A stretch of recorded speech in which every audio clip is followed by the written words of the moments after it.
அனைவருக்கும் இனிய காலை வணக்கம். நாம் இன்று கற்கவிருக்கும் பகுதி புணர்ச்சி, பகுபத உறுப்பிலக்கணம் ஆகிய இரண்டு பகுதிகளை பற்றி நாம் கற்கப் போகிறோம். அவற்றுள் முதலாவதாக புணர்ச்சியை பற்றி கற்போம். வாருங்கள் பாடத்திற்குள் நுழைவோம். பெருந்தேர் இச்சொல்லை பிரித்தோம் என்றால் பெருமை கூட்டல் தேர் என்று பிரிப்போம். விதி 1 ஈறு போதல் என்ற விதி கொடுத்துள்ளார்கள். ஈறு போதல் என்றால் நிலைமொழியில் உள்ள ஈற்றெழுத்தாகிய மை என்ற எழுத்து கெட்டுவிடும்.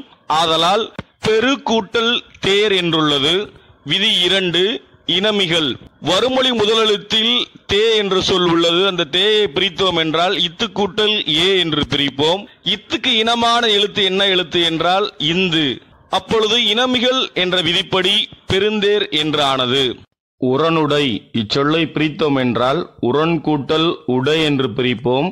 உரன் என்பது நிலைமொழி, உடை என்பது வறுமொழி. நிலைமொழி ஈற்றெழுத்து இன் உள்ளது, வறுமொழி முதலெழுத்தில் ஊ உள்ளது. ஆகவே நிலைமொழி ஈற்றெழுத்தில் இன் என்பது உடலாக கருதப்படும், வறுமொழி முதலெழுத்தில் ஊ என்பது இங்கு உயிராக கருதப்படும். எனவே விதி உடல் மேல் உயிர் வந்து ஒன்றுவது இயல்பே என்னும் விதிப்படி இன்னு கூட்டல் ஊ என்பது நூவாக மாறும். ஆகவே உரனுடை என்று புணரும். இனநிறை இச்சொல்லை பிரித்தோம் என்றால் இனம் கூட்டல் நிறை என்று பிரிப்போம்.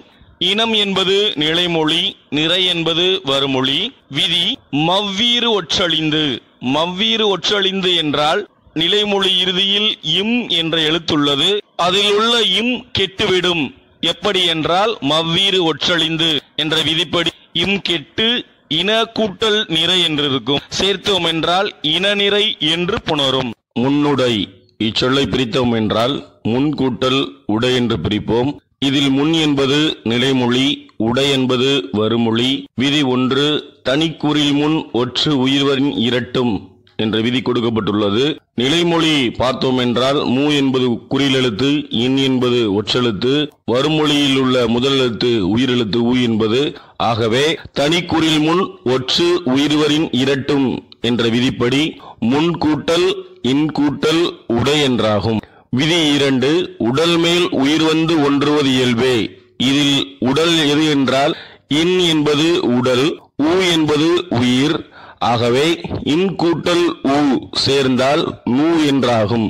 இச்சொல்லை சேர்த்தோம் என்றால் முன்னுடை என்று பொருந்தும். அடுத்து பார்க்க இருப்பது பகுபத உறுப்புகள். பகுபத உறுப்புகள் என்று பார்க்கும் பொழுது இது 6 வகைப்படும். பகுதி, விகுதி, இடைநிலை, சந்தி, சாரியை, விகாரம். பகுபத உறுப்புகளில் முதல் உறுப்பாக கருதப்படுவது பகுதி என்பது ஒரு சொல்லின் அடிச்சொல்லே பகுதியாகும். இதை முதல்நிலை என்றும் அழைப்பர். ஒரு சொல்லின் அடிச்சொல்லே பகுதி என்றால் ஒரு சொல்லோட முதல் பகுதி என்பது, அதாவது முதல் நிலை என்பது அது பகுதியாக கருதப்படும் என்று கூறுகிறார்கள். மேலும் பகுதி என்பதை ஏவல் வினை என்றும் கூறுவர். அதாவது பகுதி என்பதை ஏவல் வினை என்றால் ஒரு கட்டளை சொல்லாக அமையும். அதாவது பகுதி என்பதை வேர்ச்சொல் என்றும் கூறுவர்.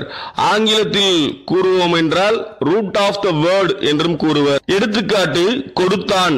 கொடுத்தான் என்ற சொல்லில் கொடு என்பது பகுதி. அடுத்து விகுதி பற்றி பேச போகிறோம். ஒரு வினைமுற்று சொல்லின் இறுதியில் நின்று திணை, பால், எண், இடம் ஆகியவற்றை வெளிப்படுத்தும் உறுப்பு விகுதி எனப்படும். திணை என்பது 2 வகைப்படும். ஒன்று உயர்திணை, மற்றொன்று அகிரிணை.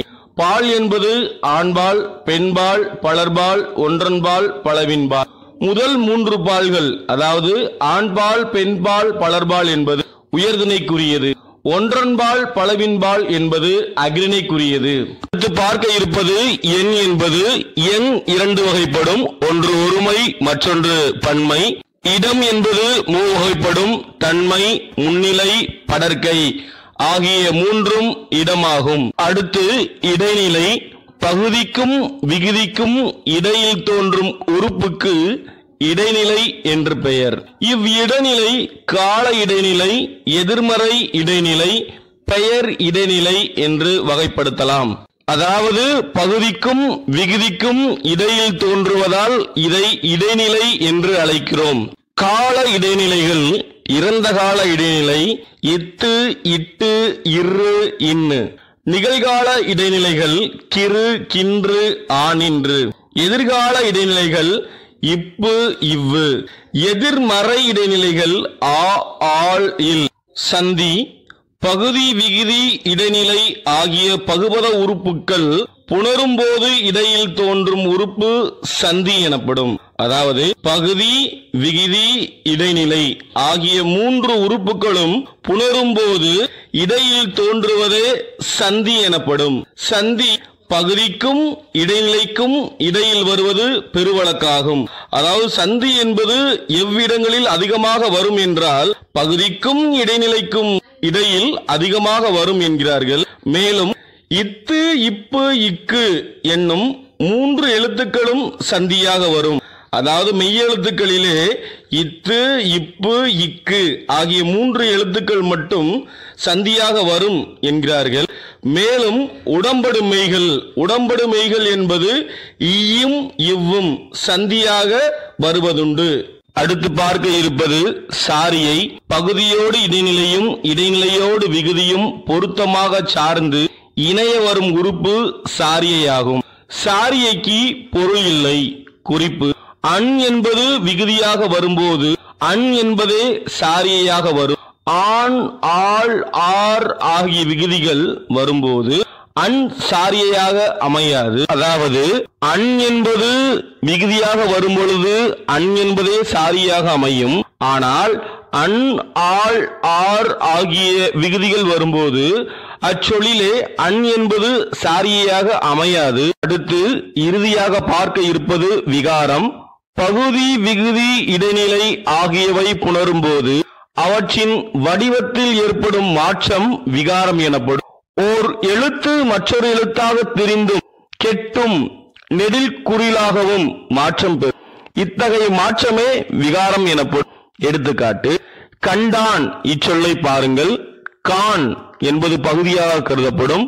ஆனால் கண் என்பது விகாரமாக கருதப்படும். இச்சொல்லிலே கண் என்பது விகாரமாகும். விளங்கி இச்சொல்லை பிரித்தோம் என்றால் விலங்கு கூட்டல் ஈ என்று பிரிப்போம்.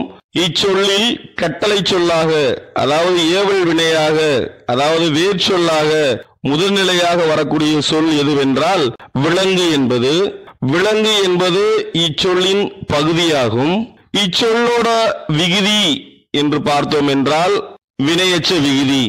அதாவது இச்சொல் முற்றுப்பெறவில்லை, எச்சமாக இருக்கிறது. இது எதை கொண்டு முடிகிறது என்றால் ஒரு வினைமுற்று கொண்டு முடியும் காரணத்தினால் ஈ என்பது வினையெச்ச விகுதியாக கருதப்படுகிறது. அடுத்த சொல் வியந்து. வியந்து என்ற சொல்லை பிரிக்கும் பொழுது விய என்பது பகுதி. இந்து வந்திருக்கும் காரணத்தினால் அங்க இத்து கண்டிப்பாக நாம் இட வேண்டும். ஆகையால் இத்து என்பது சந்தியாகவும் இந்தானது விகாரமாகவும் அச்சொல்லில் கருத வேண்டும். இறுதியாக தூ என்பது வந்துள்ளது. அந்த தூவை பிரித்தோம் என்றால் இத்து கூட்டல் ஊ என்று பிரிப்போம். வியந்து என்று சொன்ன காரணத்தினால் அந்த இத்து என்பது இறந்த கால இடைநிலையாக கருதப்படுகிறது. ஒரு சொல் முற்றுப்பெறவில்லை, அது இறுதியாக ஊ என்று முடிந்துள்ள காரணத்தினால் அது வினையெச்ச விகுதியாயிற்று. அடுத்த சொல் சாய்ப்பான். இச்சொல்லோட வேர்பகுதி, அதாவது பகுதி என்று பார்க்கும் பொழுது சாய் என்பது பகுதி, இப் என்பது சந்தி. சாய்ப்பான் என்று சொன்ன காரணத்தினால் இது எதிர்காலமாயிற்று. ஆகவே இப் என்பதில் எதிர்கால இடைநிலை. அதாவது பா என்பதை பிரித்தோம் என்றால் இப்பு கூட்டல் ஆ என்று பிரிப்போம். இதில் உள்ள இப்பு என்பது எதிர்கால நிலையை குறிக்கும். அருகில் ஆ என்ற எழுத்து உள்ளது, அதன் பிறகு இன் என்ற எழுத்து உள்ளது. ஆகவே சாய்ப்பான் என்று பேசும்போது அது ஆண்பால் விகுதியாயிற்று. ஆகவே அது படற்கையை உணர்த்துகிறது இச்சொல். ஆதலால் ஆண் என்பது படற்கை ஆண்பால் வினைமுற்று விகுதியாயிற்று. வெம்முகின்ற இச்சொல்லை பிரித்தோம் என்றால் வெம்மு என்பது பகுதி, கின்று என்பது நிகழ்கால இடைநிலை, ஆ என்பது பெயரச்ச விகுதி. அதாவது விம்முகின்ற என்ற சொல்லில் முதல் நிலையாக விம்மு என்பது வருகிறது. விம்மு என்பது பகுதியாகிறது. கின்று என்பது நிகழ்கால இடைநிலை, இறுதியாக ஆ என்று முடிந்துள்ளது. அதாவது விம்முகின்ற என்ற சொல் எச்சம். அது எதை கொண்டு முடிகிறது என்றால் ஒரு பெயரை கொண்டு முடிகிறது. ஆகவே இங்கு ஆ என்பது பெயரச்ச விகுதியாக கருதப்படுகிறது.